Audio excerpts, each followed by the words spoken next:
Yeah, that was 35 seconds of silence. I know. That's a record for me. I just went umpire on your ass like that one dude did to Mad Bum. That was some crazy shit. That was just, I mean, what a weird turn of events. Dude's sitting there like massaging his hands and he's just like looking at him like, hey, bro, hey, you like it?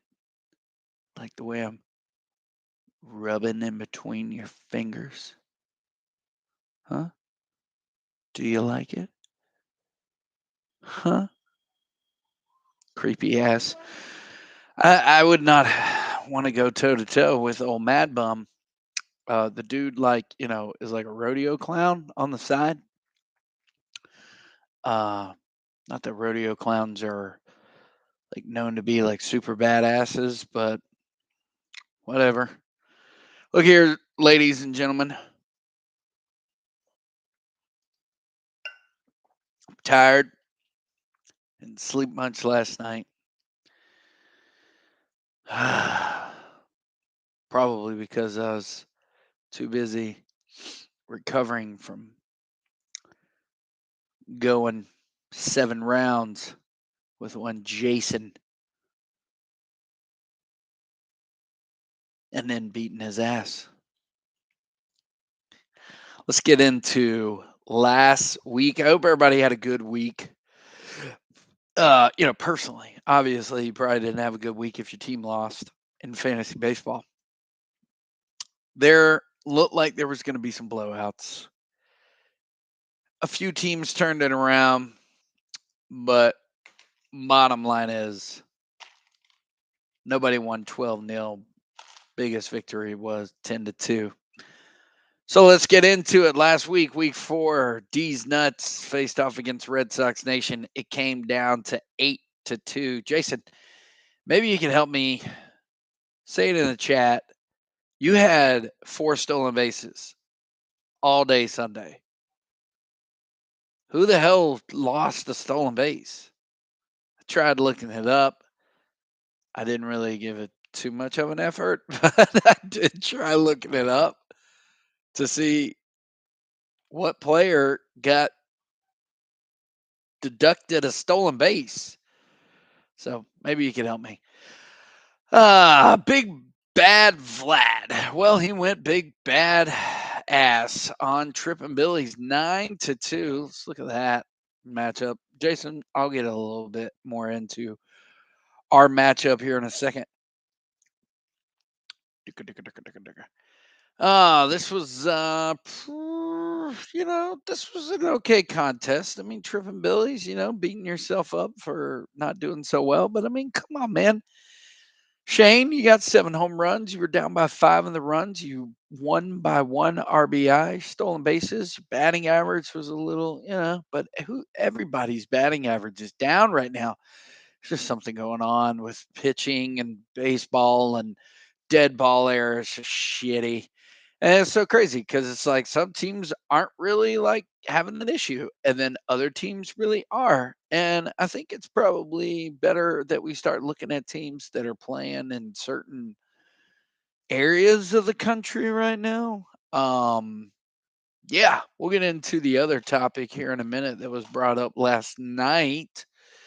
Your wins 5-3, your strikeouts, whatever. Close in ERA, the whip, 0.95. My God, tagging quality starts, saves plus hold. Let's see who was a standout for you. You went and picked up Rowdy Telez. He got you 2 runs and a batting average of 154. Whoop whoop. Because I seen earlier in the chat, you were like, "Oh man, what a hell of a pickup." Okay, but can you really call him a hell of a pickup if he's not going to contribute the stats that he did just a couple of days for you? Yeah, hell of a pickup. But ever since you picked him up, the bitch has gone 0 for 4, 0 for 4, and he's 0 for 1 right now in Cincinnati. Rowdy Tellez is who we thought he was. And he will show you that. Mark my words. Trey Turner has not really been Trey Turner. He's not been the number one pick overall in the draft. Will he turn it around? I don't know. I just think there's just too many names up in that Dodger lineup. Trey Turner's just trying to identify himself. I don't know. Alec Boehm batting 400 for you. Christian Yelich is coming around. Stanton doing Stanton things, batting average low, hitting for power. No. Bellinger this week. Miles Straw has come back down to earth. Matt Olson, got that nice little gif of I'm better than Freddie Freeman. Well, us Atlanta fans say different. Jose Martinez. Anybody see Jose Martinez? Jason, again, going back to you. I was watching some Boston game. I can't remember what it was, but Jose Martinez will, right before he goes to bat, he kisses his hand, then he comes down here, and then he sets. Before he sets, every time. Not before every at bat. Before he resets. Kisses his two fingers, comes down here, and then sets. There's some batters that do interesting things. I'm curious. You guys tell me if you notice another interesting thing. Another interesting thing. Has anybody ever seen Anthony Rendon smile? I don't even know if that dude has teeth. Every time I watch him, this is him.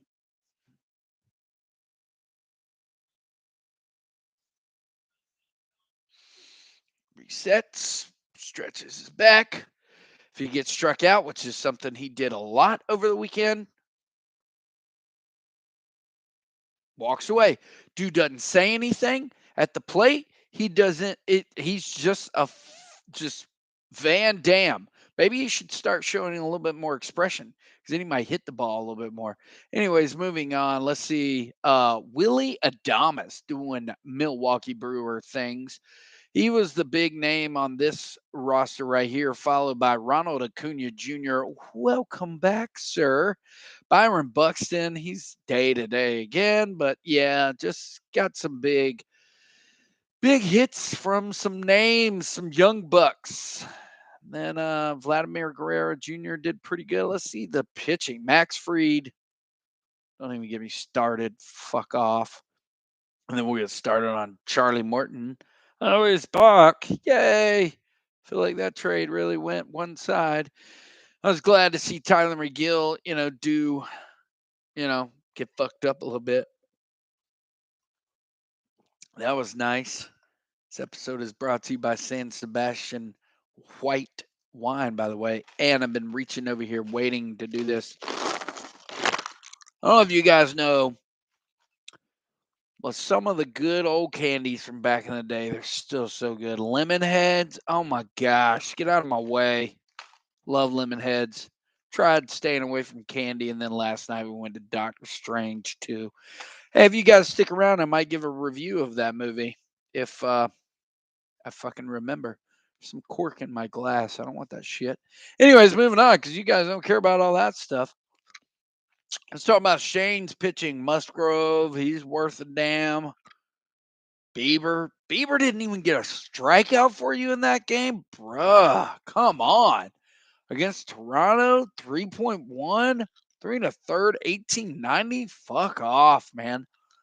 Oh, that is not what you want to see. Kyle Wright still did pretty good, though. Didn't get the dub, but he definitely did good. Anyways, moving on. 9-2. Blue Balls of Destiny versus Swing Low, Sweet Chariot. I don't remember the game of the week last week. Probably going to say Rally Monkeys and Rafer Peaches was, but I don't remember. So we're moving on. Swinging Low tried to take this one 12-0. The weekend definitely proved to be very entertaining for these two gentlemen. Here it is, Josh. Just my team sucks. I hate everybody. And look at you, man. You only lost by 4 runs, 1 home run. Now the RBIs was a little bit of a difference maker. Stolen bases, your batting average, your OBP, all those were kind of close. Wins, you won by 2. Strikeouts, real close. I think you were saying Stroman shoulda, coulda, woulda, but didn't. 247 to 2.82. Those are some beautiful eras. My goodness. And your whips really close in numbers, quality starts. 10 to 2, 210. Let's see who was standing out for you there, Josh. Got some stats from Lowe, Devers, Lindor batting 107 for you this week. Juan Soto, he put up a few stats. But yeah, your batting average was carried basically by Devers and Lowe.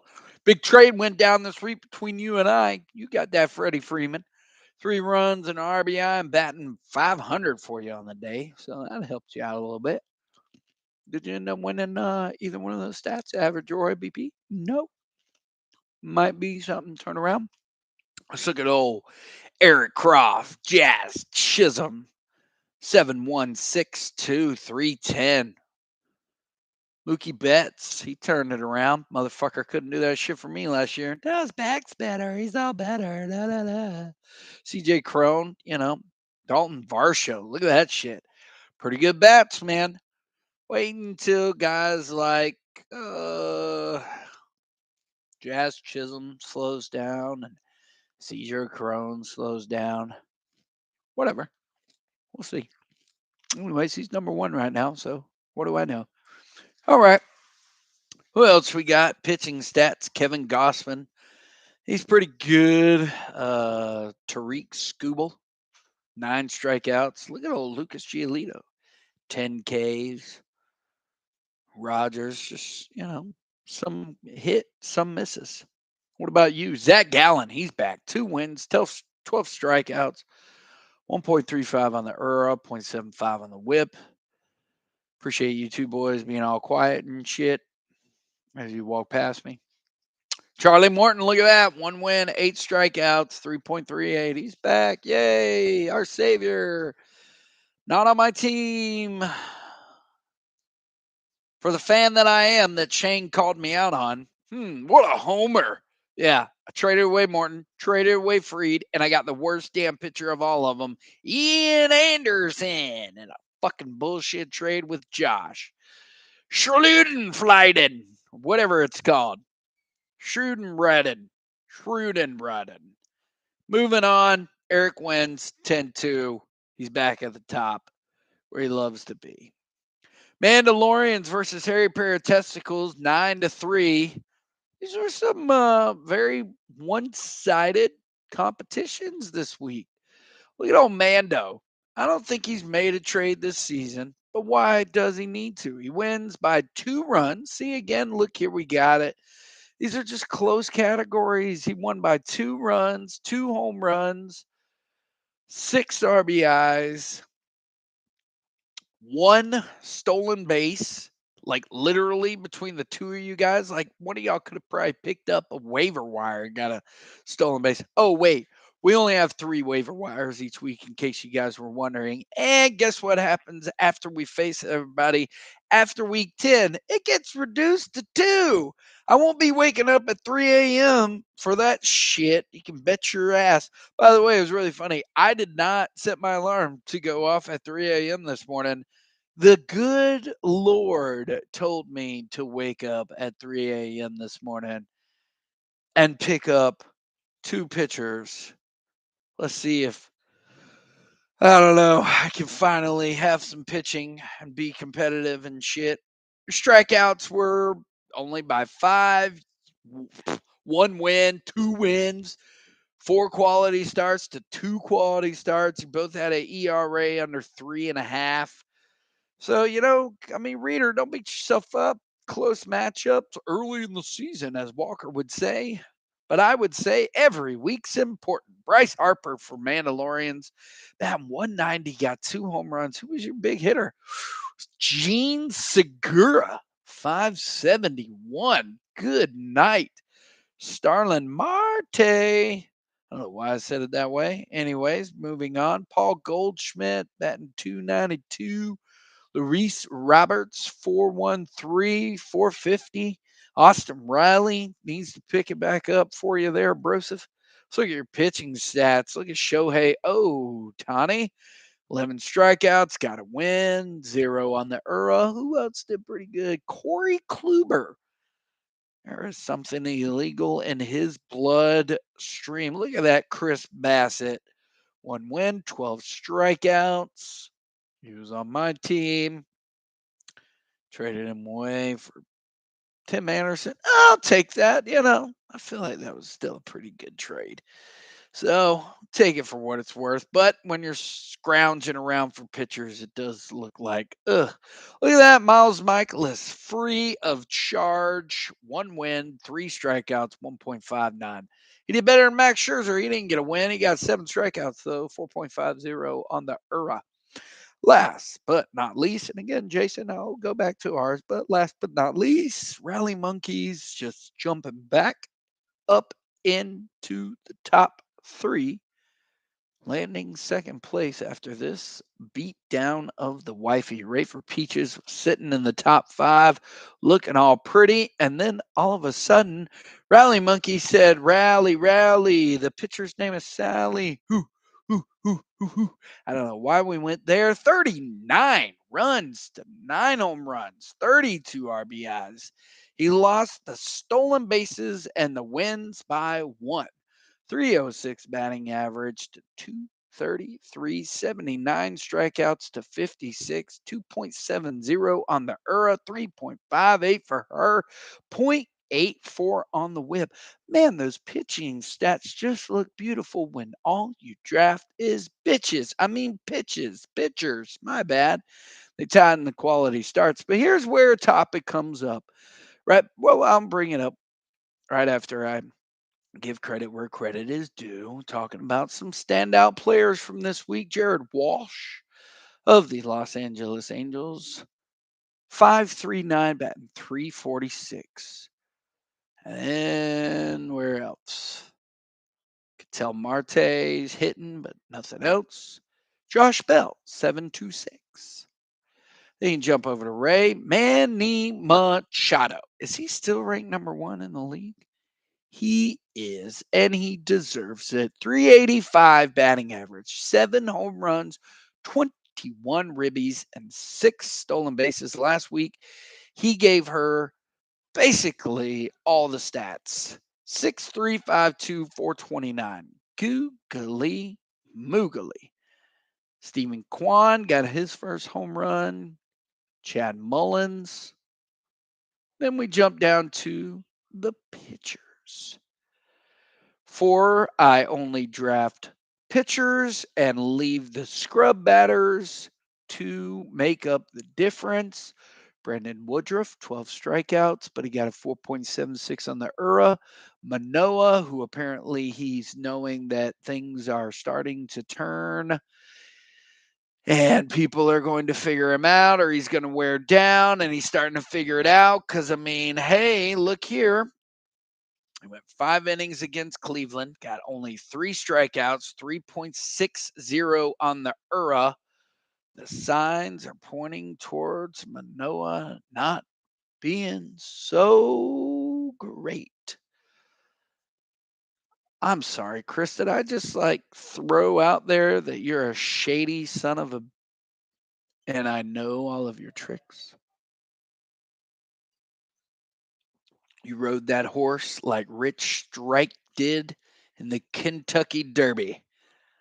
Let's see him do it again. Ooh.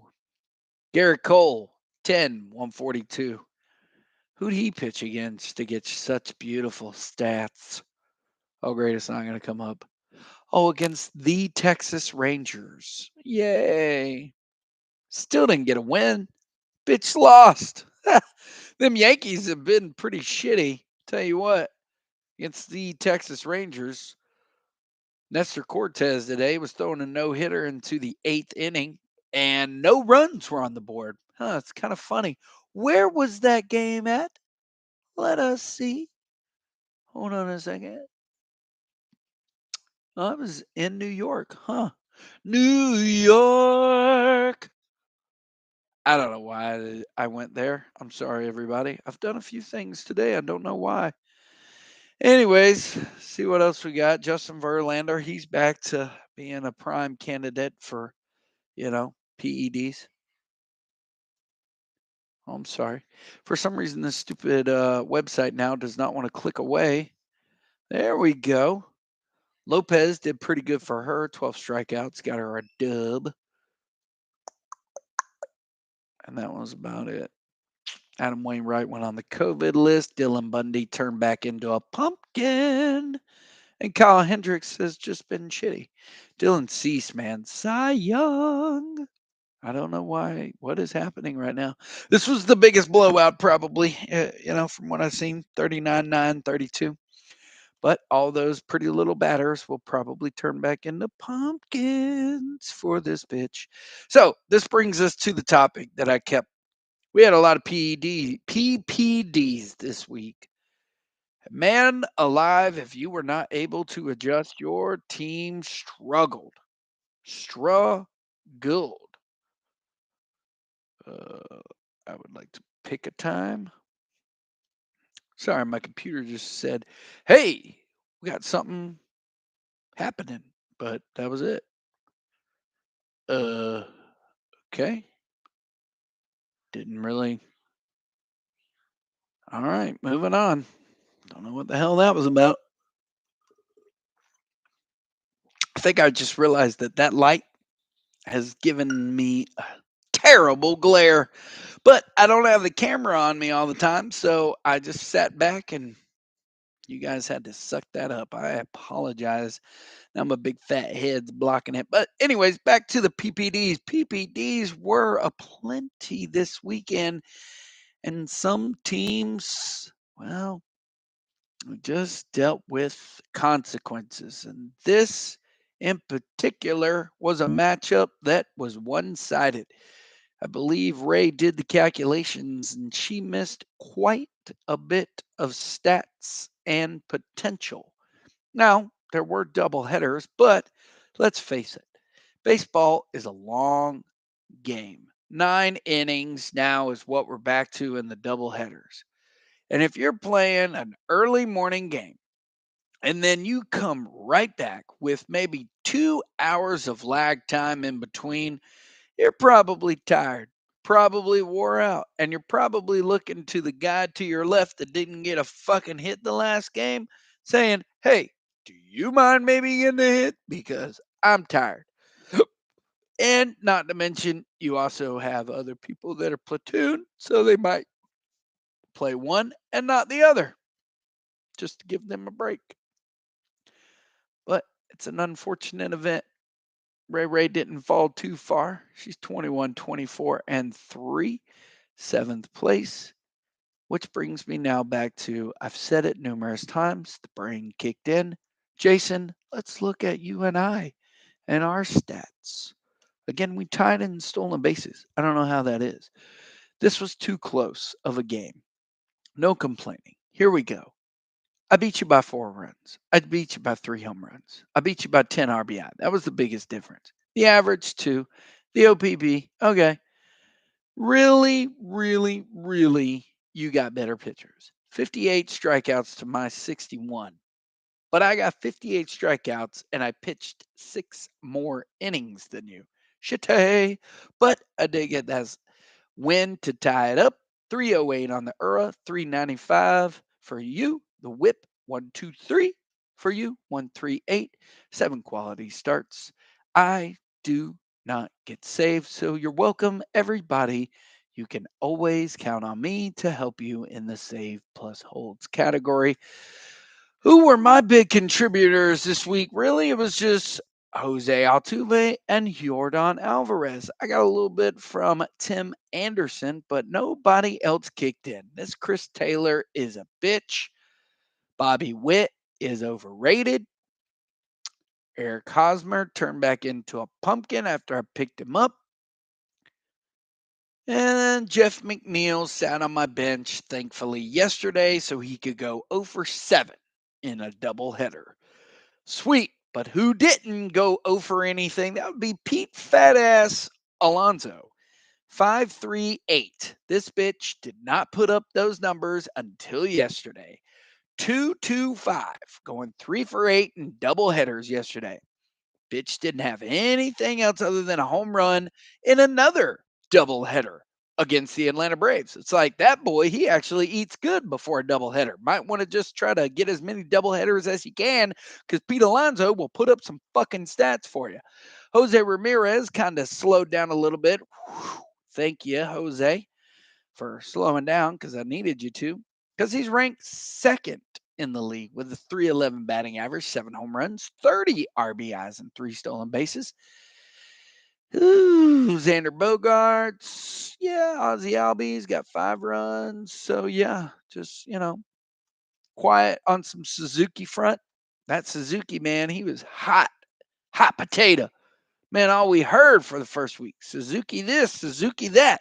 Then somebody reminded us the Suzuki's vehicles, you just don't see them on the road anymore. Why? Because they suck.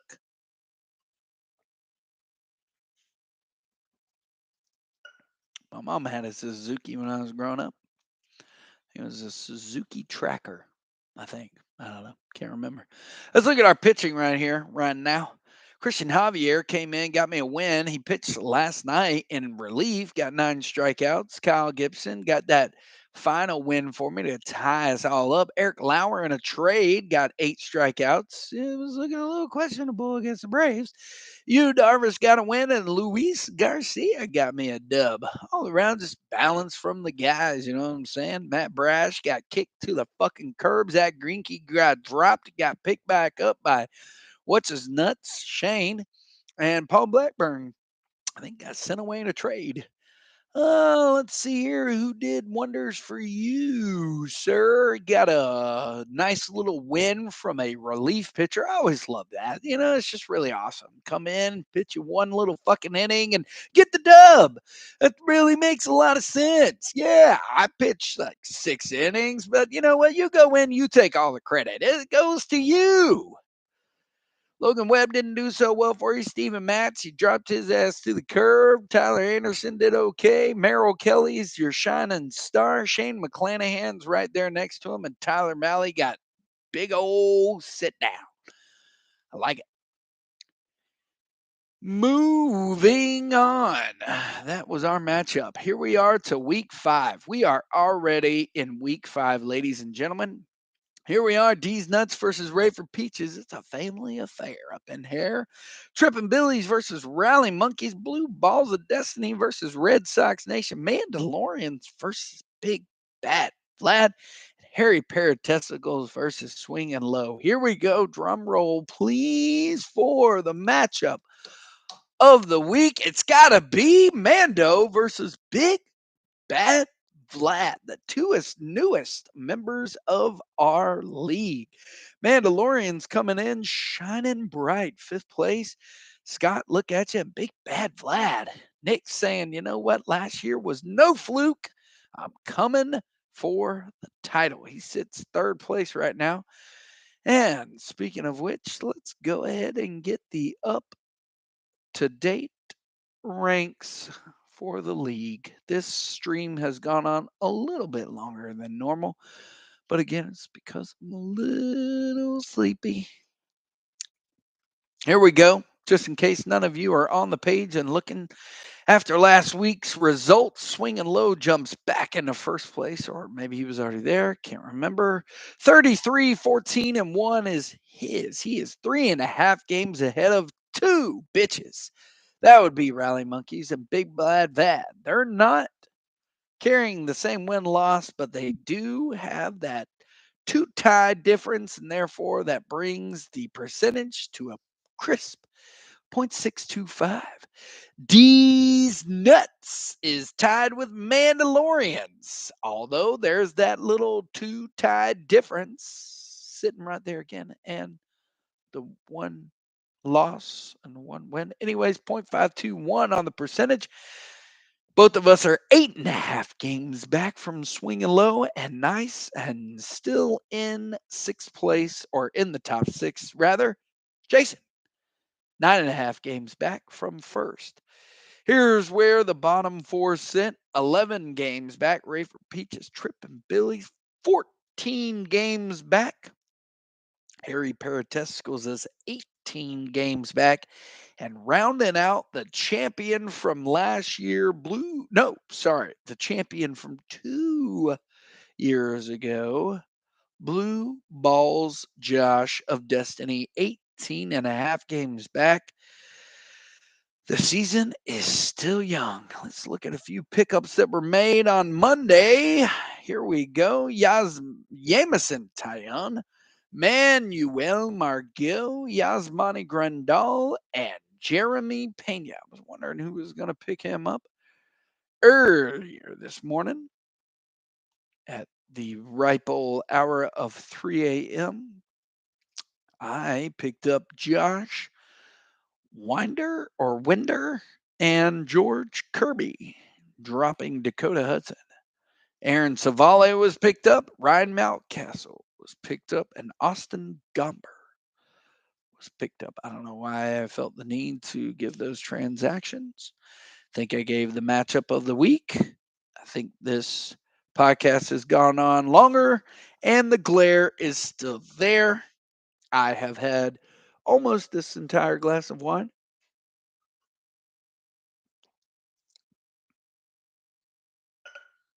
And there we are.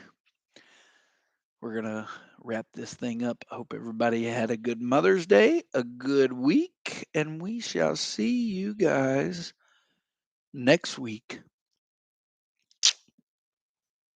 I started my internship with 1010XL. I was in the studio for the last hour of the drill and the entire show of Jaguars Today on Friday. It was very fun. I enjoyed it. I don't know when the next time I'll be in there. Hopefully this week, but I'm not sure. Anyways, I hope you all have a great week. Anything important coming up? Other than the Aiden and Tommy Reese turning 13 on Thursday. Not much more I could say. Hey, also, Chris Walker's birthday's on Thursday. Fuck you, Chris. And happy birthday. Hope you guys have a good one. We're ending this in 3, 2, 1.